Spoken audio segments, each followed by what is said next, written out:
오소서 성령님, 저희 마음을 성령으로 가득 채우시어 저희 안에 사랑의 불이 타오르게 하소서.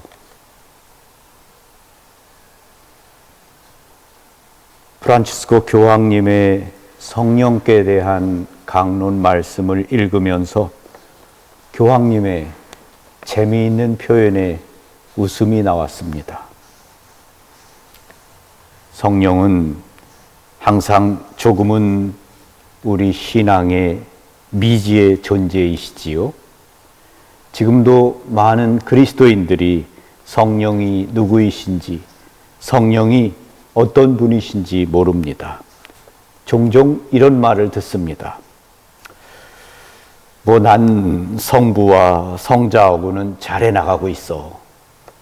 성부께 하늘에 계신 아버지 하면서 기도하고 영성체로 성자와 친교를 나누는데 성령과는 뭘 할지 모르겠어. 혹은 사람들이 이렇게 말하지요. 성령은 비둘기예요.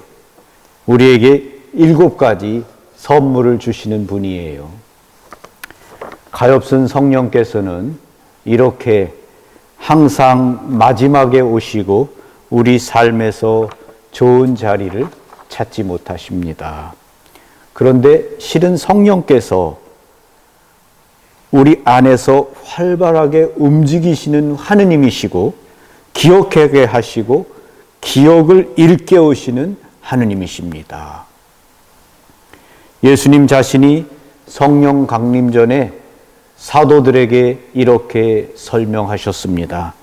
하느님께서 내 이름으로 보내실 성령께서 오시면 너희에게 내가 말한 모든 것을 상기시켜 주실 것이다.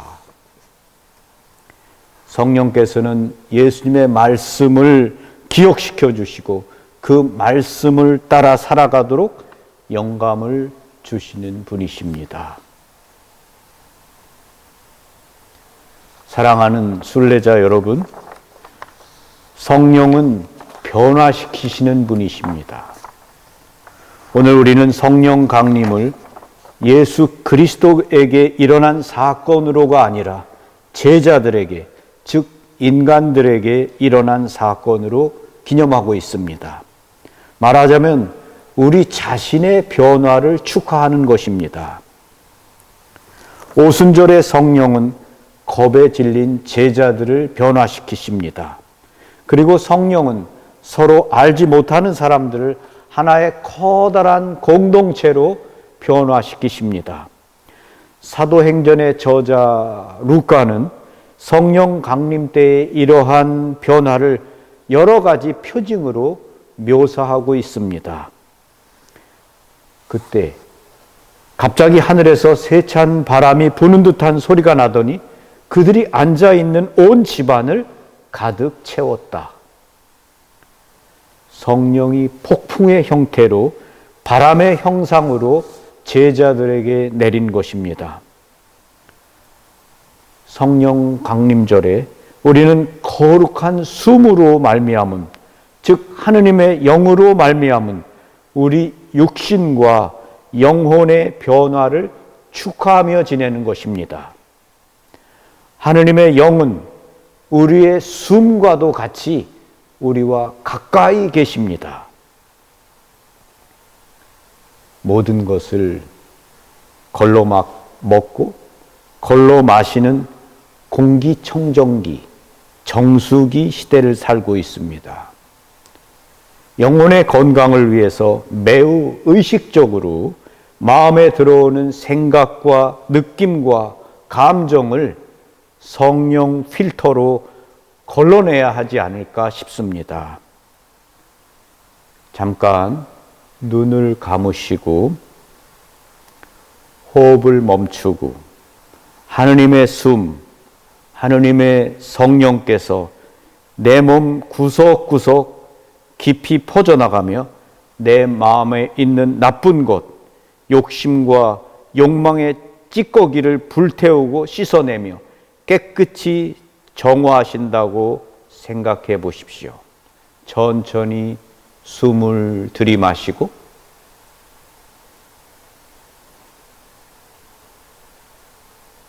성령께서 내 마음에 있는 나쁜 것, 욕심과 욕망의 찌꺼기를 불태우고 씻어내고 깨끗이 정화하고 계신다고 생각하면서 숨을 들이쉬고 내쉬십시오.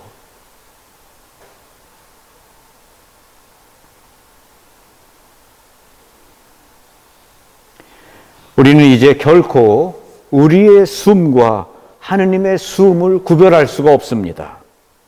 다만 그분의 변화시키는 작용을 감지할 뿐입니다.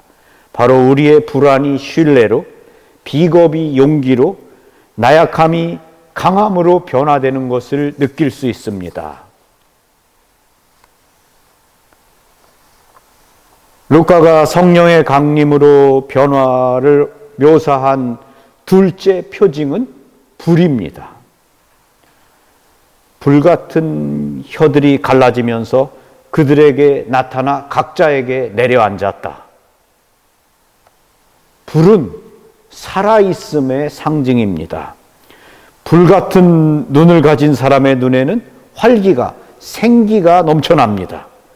그런 이들은 열광하고 불타오를 줄 압니다. 그래서 그 사람의 불티가 다른 사람에게로까지 가서 튀어오릅니다. 불은 열정과 사랑, 정화하는 힘을 상징하며 변화시키는 힘을 가지고 있습니다. 우리는 아무 낯설음 없이 그리스도에게로 가까이 다가갈 수 있습니다. 그리스도의 말과 우리를 대하는 그분의 친밀함은 마치 우리를 대하는 불길과도 같습니다. 예수님은 우리를 변화시키는 불이십니다. 예수님께서는 스스로 자신에 대해서 이렇게 말씀하셨습니다. 나는 이 세상에 불을 지르러 왔다. 그 불이 이미 타올랐으면 얼마나 좋겠느냐. 여기에서 불은 성령을 가리키십니다. 성령이십니다. 예수님은 부활하신 후에 성령을 보내십니다. 성령의 불은 우리를 불타오르게 하고 하느님의 사랑이 우리 안에 있는 모든 것에 침수될 때까지 우리를 정화하고 정련합니다. 불은 결국 하느님 사랑에 대한 상징입니다. 불은 더 높은 차원의 새로운 탄생을 준비합니다.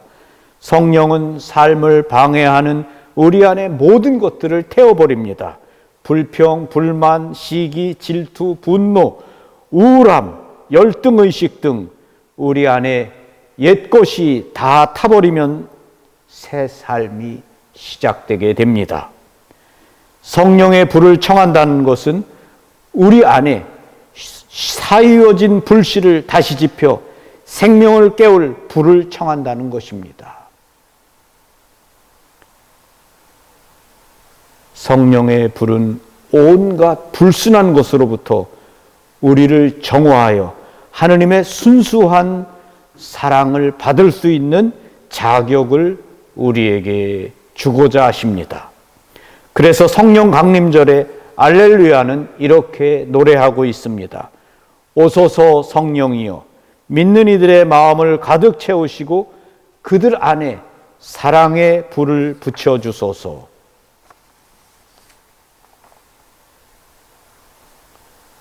루카가 전하는 성령의 세 번째 표징의 언어는 새로운 언어입니다.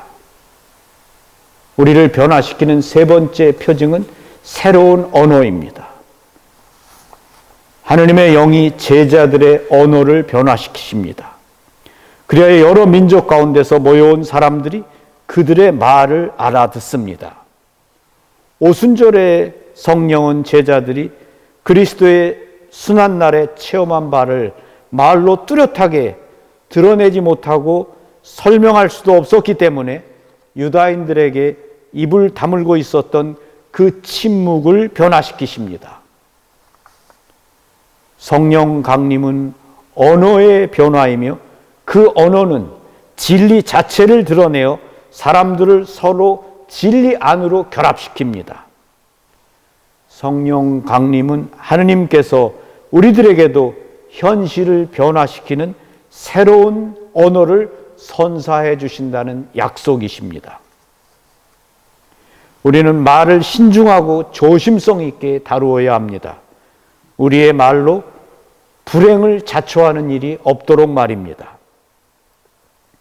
언어는 본질적으로 인간에게 속해 있습니다. 언어 안에서 사람들은 자기 현존의 신비를 이해하는 것입니다.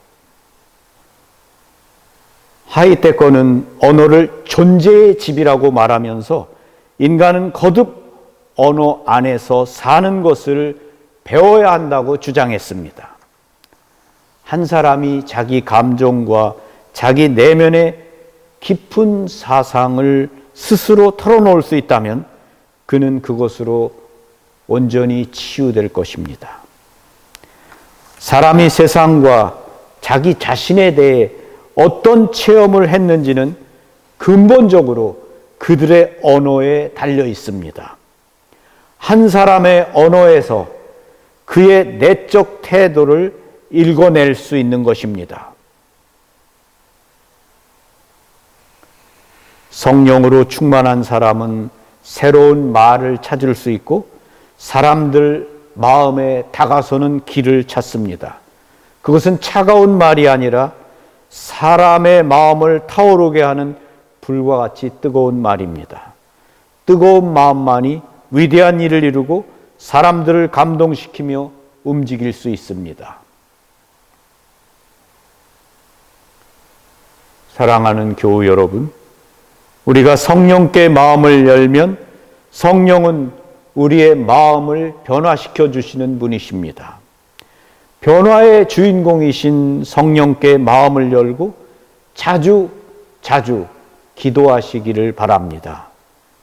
오소서 성령님, 제 마음에 오소서, 제 마음에 사랑의 불을 놓아주소서. 아멘.